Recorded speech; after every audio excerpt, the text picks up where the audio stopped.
Today's video is brought to you by ExpressVPN. Hey brother! Today's episode will contain spoilers for Loki Season 1, Episode 1. Guys, at long last, Loki has arrived on Disney Plus and I'm so excited. I loved the first episode. Every little line seems so well thought out and layered and full of mystery. Like, if you've only watched it once, I would totally recommend rewatching it a second time now that you have a better lay of the rules, because I totally picked up on way more on the second pass. Not that I don't still have questions though. I mean, time travel is in play and Loki is already a shapeshifter on his own, and we already know there's at least a second Loki in play, so like, anyone could be Loki, right? Also, they have that whole gag about him wondering if he's actually a robot, which makes me wonder, is someone going to actually end up being a robot? But then there's also devils and literal piles of Infinity Stones. And even after we learn that it's another Loki who's killing off the TVA staffers, when they cut to the crime scene, they hide his face for some reason. Like, you just told us who it is. Is he in disguise and that's going to be the mystery? Like, who is the other Loki? Or is he maybe not even the right pronoun? Could it maybe be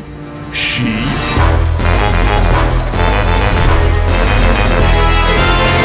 Brother!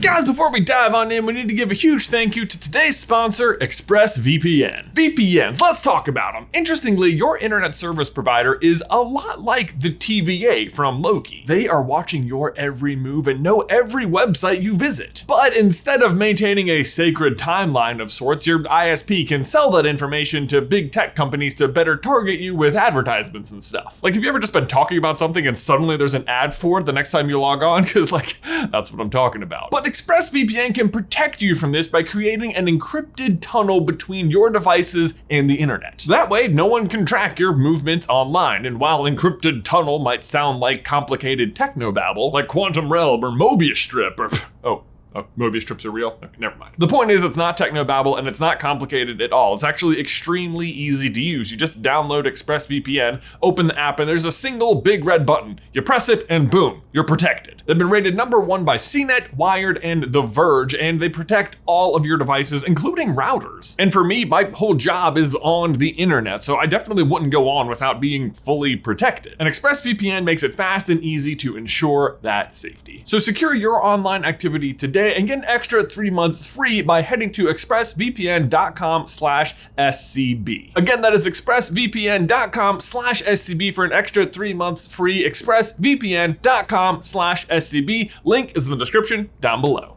All right, where to begin? Where to begin? I would like to say the beginning, but you know, time works weird here. I mean, for all I know, what I'm calling the beginning is actually somewhere in the middle, or like the 10th occurrence of the beginning. But in any case, we open with Loki crash landing in the middle of the Gobi Desert, debris scattered around him in what has to be a nod to Iron Man 1 and Tony Stark escaping the cave, which is a truly pivotal scene for Tony. I mean, it is the end result of him finally taking action, recognizing the harm he's been causing the world despite his own perceived greatness. It's his first step towards becoming a hero. But whatever, I doubt that sentiment is relevant to this scene at all. Oh, believe me, you can smell the cologne of two Tony Starks. Tell you what though, I bet Tony genuinely could have benefited from a double dose of body spray on that day. From there, we follow Loki to the TVA, where he gets processed as a time variant. Someone who has veered off the sacred timeline and is therefore at risk of causing a Nexus event which could end in multiversal war. Or at least that's what the Time Lords, the guys in charge of maintaining the sacred timeline,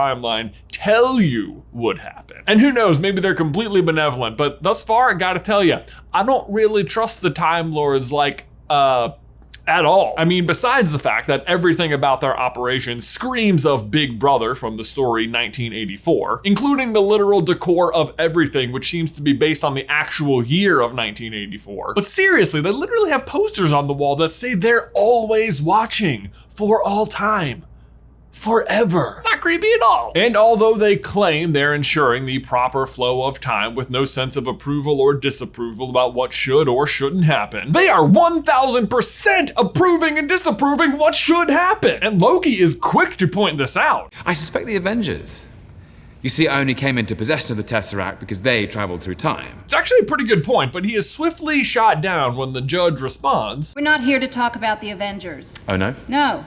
What they did was supposed to happen. And wow, that was a sentence right there. They're basically saying, oh no, it wasn't wrong when we did it. And Loki's like, but it was the same thing. They're like, no, it wasn't the same thing because we make the rules and we say it was okay. And like, I get it. The writers have to have a sentence like this because otherwise everyone's gonna be asking like, if the TVA exists, why didn't they step in at any other point in time ever? Why did they let Thanos destroy half the universe? Because all of that was supposed to happen. Loki in the desert, that's got to stop though. But let's back up because why did they let Thanos destroy half of everyone is actually a really good question because they clearly could have stopped it and didn't. Loki is right. The Avengers are the ones who messed with time, but he's the one in trouble, not them, because that's apparently what was supposed to happen because the timekeepers are absolutely the ones choosing what's approved and what's not, which means they did approve of Thanos doing the snap. And I have to tell you, I do not approve. Sorry guys, unpopular opinion alert, but I do not agree with Thanos. Ironically though, do you know who might actually approve of the way the timekeepers do stuff? Loki. Wait, what? Right, so in what had to be my favorite scene from this episode, Mobius, whose name is great, and totally reference to a Mobius strip, the very thing that allowed Tony Stark to discover time travel, is asking Loki why he wants to rule, and he says, I would have made it easy for them. The first and most oppressive lie ever uttered was the song of freedom. There's a fork in every road, yet the wrong path always taken. Now, why that's ironic is because Loki is actively mocking the Time Lords throughout the entire episode, and yet that is exactly what they are already doing as rulers, making things easy, literally taking the forks out of the road. That is specifically how they visually show time variance, as forks. Loki says when he ascends to power, it will be because he did it, not because someone allowed it to happen. He's clearly on the side of free will versus predestiny, and yet he also says that he was born to rule. You want to be king? I don't want to be, I was born to be. Which is just funny to me because he obviously doesn't believe in destiny, and yet he is constantly acting like he has one. And this shared ideology between the timekeepers and Loki's actual distaste for it is, I think, what Mobius is trying to get Loki to realize throughout the episode. And by the end, I think they're actually starting to get there. I mean, early in the episode, Loki describes the TVA as, it's a cruel, elaborate trick conjured by the weak to inspire fear. But later on, he also says that's why he hurts people. Because it's part of the illusion. It's the cruel, elaborate trick conjured by the weak to inspire fear. It's like he's recognizing the harm he's been causing the world despite his own perceived greatness, like his first step towards becoming a hero. Actually, part of me is wondering if one of the big twists is going to be that one of the timekeepers actually is just another version of Loki, and that's why the plan is so similar and why our main Loki seems to distrust them so much. There's only one person you can trust. Yourself? I like it. Slap it on a t-shirt. Speaking of other versions of Loki though, that is apparently who Mobius is tracking down when we first meet him in 1549, and why he says he needs main Loki's help. Or at least that's what they want you to think. I mean, it's very hard to say. The only real hint we get is the little girl pointing to the devil in the stained glass window, which could be a nod to Loki. I mean, he does traditionally wear a helmet with horns, but he is not traditionally red. Do you know who is? Mephisto. Sorry, I know everyone's Mephisto, but I had to. I mean, they're pointing to a literal devil. And yeah, I guess that could be what they're going for, but I actually think it's going to end up being a different Marvel demon known as Nightmare. I mean, for one, him and Loki have some pretty serious arcs together over in the comics, and his main power is like inspiring fear in people while they sleep. But more telling than anything is this brief exchange between Loki and Mobius. This place is a nightmare. That's another department. Now that department I'll help you burn down. I mean, if that's not foreshadowing, it's a huge missed opportunity. In fact, because time is so twisty in this place, the way he phrases that, it might have already happened in some instances. Like what he's saying is, yeah, I'll help you burn it because I already did. and will again. That said, I'm not sure why he would leave behind the blue gum, except perhaps as a marker of sorts. I mean, it does stain the little girl's teeth blue, and that's not actually the only blue stain we see in the episode. Casey, the front desk man, is also sporting a blue stain right here on his shirt. And it certainly looks like it's just coming from his pens, and I think it's supposed to help reinforce the idea in your head that Casey is maybe kind of a dweeby guy. But it also might be a very subtle hint that he is already being affected by or controlled by or in league with or influenced by whatever demon is at play. I mean, after all, we already know he'll comply if he's scared enough. Or I'll gut you like a fish. I'll hunt you down and gut you like a fish. What's a fish? And Nightmare's main thing is scaring people. But that brings us to the final scene of the show, where we get a shadowy look at whoever's been attacking the TVA agents. And what struck me as odd about this scene the first time I saw it was that Mobius just told us that they're hunting down another Loki. So